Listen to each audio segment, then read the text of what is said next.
হ্যাঁ বন্ধুরা, গ্রামে গ্রামে দুধের দাম 50 টাকা, 1 কেজি দুধের দাম 50 টাকা। তাহলে ঘি না বের করলে হয়? আমিও সেরকম আছি বাবা, আমাকে কিছু তো সাহায্য করতেই হবে, টাকা আমাকে উসুল করতেই হবে। 50 টাকা কেজি দুধ আমিও সারা রাত ফ্রিজে রেখে দিই, সন্ধ্যেবেলায় যদি মেয়ে খায় তাহলে তখনও মাটাটা তুলে নিই, আর যদি সকালে গরম করি তাহলে সকালে মাটাটা তুলি। হাতে করে চেঁচে চেঁচে চেঁচে চেঁচে মাথাটা ওপরে পড়ে, দুধের ওপরে পড়ে, একদম মোটা হয়ে পড়ে। দুধটা কিন্তু ভালো দেয়, এটা কিন্তু বলবো, দুধটা ভালো দেয়।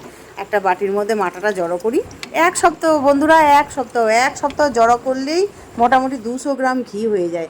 তাহলে তাহলে মুখের কথা, 1 সপ্তাহে 200 গ্রাম ঘি, কত সুন্দর। আমি মাটাটা কোনো ঝামেলা নাই, আগে সর, তাকে ফেটাও, হাতে ব্যথা হয়ে যায়, যন্ত্রণা ধরে যায়, কি দরকার আছে?